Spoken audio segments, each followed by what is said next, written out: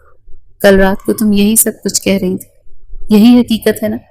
تمہارے اس معصوم سے اعتراف نے مجھے بھی تمہارا دیوانہ بنا دیا۔ یہ محبت کیا ہوتی ہے یہ میں نے اس بارے میں کبھی سوچا نہیں تھا۔ ابیہ نے سنا تو بمشکل تھوک نگلا اور اپنی لرزتی ہوئی پلکوں کو جھکا لیا۔ یہی سچ ہے نا؟ ایک بار میرے سامنے اعتراف کرو نا، تو میں تمہیں بتاؤں کہ تمہارے اس اعتراف نے میرے دل کی حالت ہی بدل دی، اور اس میں ایک ایسا بھونچال آ گیا کہ اس بھونچال میں وہ تمہیں بھی بہا کر لے جائے گا۔ اس نے اس کے کان کے قریب جھک کر معنی خیز انداز میں سرگوشی کی تو اسے دیکھنے لگی۔ آپ مجھے تنگ کیوں کر رہے ہیں؟ آپ پہلے بھی آپ مجھے تنگ کرنے میں کوئی اثر نہیں چھوڑتی۔ مجھے اس معصوم دل کو کتنی تکلیف پہنچائی ہے اس کا تو آپ کو اندازہ بھی نہیں ہے۔ پہلی بار وہ روتے روتے ہنسی تھی، اور زارون نے اس منظر کو اپنی نگاہوں میں بسایا تھا۔ کیا آپ سچ میں سب کچھ بھول گئے ہیں؟ میں زبردستی آپ کی زندگی میں آئی تھی، کیا آپ نے مجھے دل سے قبول کر لیا؟ کیا سچ میں ہی آپ ساری زندگی میرے ساتھ یہ رشتہ قائم رکھیں گے؟ اس کا اشارہ زبردستی کی شادی کی طرف تھا۔ میں کیا کروں؟ تم نے مجھے مجبور ہی اتنا کیا ہے کہ میں سب کچھ بھول جاؤں۔ اپنی محبت کی داستان سنا کر زارون نے اس کی آنکھوں میں دیکھ کر کہا تو ابیہ نے اپنے چہرے پر ہاتھ رکھ لیا۔ اب اگر آپ مجھے ایسے دیکھیں گے تو میں بہت زیادہ کنفیوز ہو جاؤں گی۔ وہ ہنستے ہوئے کہنے لگی، میں تمہیں کنفیوز ہی تو کرنا چاہتا ہوں، اپنی محبت میں بھگونا چاہتا ہوں۔ اس نے اس کے ماتھے پر بوسہ دیا تو ابیہ کے چہرے پر ایک سکون سا اتر آیا۔ میں تمہاری محبت پر ایمان لے آیا ہوں۔ رات کو جو کچھ تم نے کہا اس کے بعد سے میرے دل کی حالت اکثر بدل گئی ہے، اور اب یہ دوبارہ سے پہلے جیسا ہونے کا نام ہی نہیں لے رہا۔ ثابت ہوا ہے کہ تم نے بیوی بن کر واقعی میرے دل پر قبضہ کر لیا ہے۔ اب مجھ جیسے معصوم سے بندے کو تم نے گھائل کر لیا ہے۔ سچ میں تم لڑکیاں نا بڑی شاطر ہوتی ہو۔ اب کسی بندے کا ایمان بدل جائے کوئی بھروسہ نہیں۔ تم خوبصورت لڑکیاں ہوتی ہی بڑی چالاک ہو۔ تم نے میرے پورے دل پر قبضہ کر لیا، نادان لڑکی۔ وہ انتہائی دھیمی آواز میں سرگوشی کر رہا تھا۔ پھر شبینہ، اس کا کیا ہوگا؟ زارون علی اس کے بالوں سے کھیل رہا تھا جب اس نے شبینہ کا ذکر کیا۔ شبینہ نے جو کچھ کیا ہے اپنے ہاتھوں سے کیا ہے، میں اس معاملے میں اس کا ساتھ نہیں دوں گا۔ اور ہاں، تم میری بیوی ہو، تم کہیں نہیں جاؤ گی، یہیں بیٹھ کر میرا دل بہلاؤ گی، کیونکہ زارون اب پور پور تمہاری محبت میں بہک چکا ہے۔ رات کے نیم اندھیرے میں تمہارے حسن نے میرے دل کے ٹکڑے ٹکڑے کر دیے ہیں، اور اب جب وہ دوبارہ سے جڑا ہے تو اس میں صرف تمہاری ہی تصویر کندہ ہے۔ وہ اس کی گردن میں جھک کر محبت سے کہنے لگا تو ابیہ نے ایک محبت بھری سسکی لی۔ وہ اپنی محبت کی نشانی وہاں ثبت کر چکا تھا۔ زارون، دروازہ بند نہیں ہے، کوئی آ جائے گا۔ اپنے شوہر کی بدلتی حالت پر اس کا دل بھی ایک دم سے سکون میں آ گیا تھا۔ آتا ہے تو آ جا، میں تھوڑی نہ ڈرتا ہوں، بیوی ہو تم میری اور تمہیں قبول کر لیا ہو۔ اس نے ابیحہ کو اپنی باہوں کے حصار میں لیتے ہوئے کہا، دعا کرتا ہوں کہ اب ہماری زندگی اسی طرح سے حسین گزرے، اور ہاں یہ یاد رکھو کہ سمان اور شبینہ کے رشتے میں کسی قسم کی بھی دراڑ کیوں نہ آ جائے۔ میں اس دراڑ کو ہمارے رشتے میں ہرگز نہیں آنے دوں گا۔ میں ہمارے رشتے کو قیامت تک ایسے ہی حفاظت کروں گا جیسے آج کی ہے۔ بس تم مجھ سے محبت کرنا کم نہ کرنا، بلکہ اس میں اضافہ کرنا، تو یہ زارون علی پورا کا پورا تمہارا ہو جائے گا۔ اس کی بات سنتے ہی ابیحہ کے چہرے پر خوبصورت سی مسکراہٹ بکھر گئی۔ زارون نے اسے اعتراف بھی کی خوبصورتی سے کیا۔ وہ خود بھی اس سے شدید محبت کرنے لگی تھی۔ خاص طور پر اس نے کہا کہ بات اب زارون نے اس کے سامنے محبت کا اقرار کیا تو جیسے محبت کی بارش میں بھیگنے لگی۔ اس نے گھبرا کر ایک بار پھر سے اس کے سینے میں اپنا منہ چھپا لیا کہ محبت قطرہ قطرہ ان پر پگھل کر اتر رہی تھی اور وہ اس میں ڈوبے ہوئے تھے۔ ان دونوں کی کہانی کا انجام محبت تھا۔ وہ دونوں ایک ہی دوسرے میں گم تھے۔ شاید رشتہ نبھانا اسی کو کہتے ہیں۔ ابیحہ نے زارون کے دل میں گھر کر لیا تھا اور اس نے اسے اپنی بیوی کے روپ میں قبول کر لیا تھا۔ مشکل کے بعد ہی صحیح، لیکن ابیحہ کی زندگی میں آسانی لکھ دی گئی تھی۔ بھلے ہی یہ رشتہ ان کی خوشی اور مرضی سے طے نہیں ہوا تھا، لیکن قدرت نے ان دونوں کا جوڑا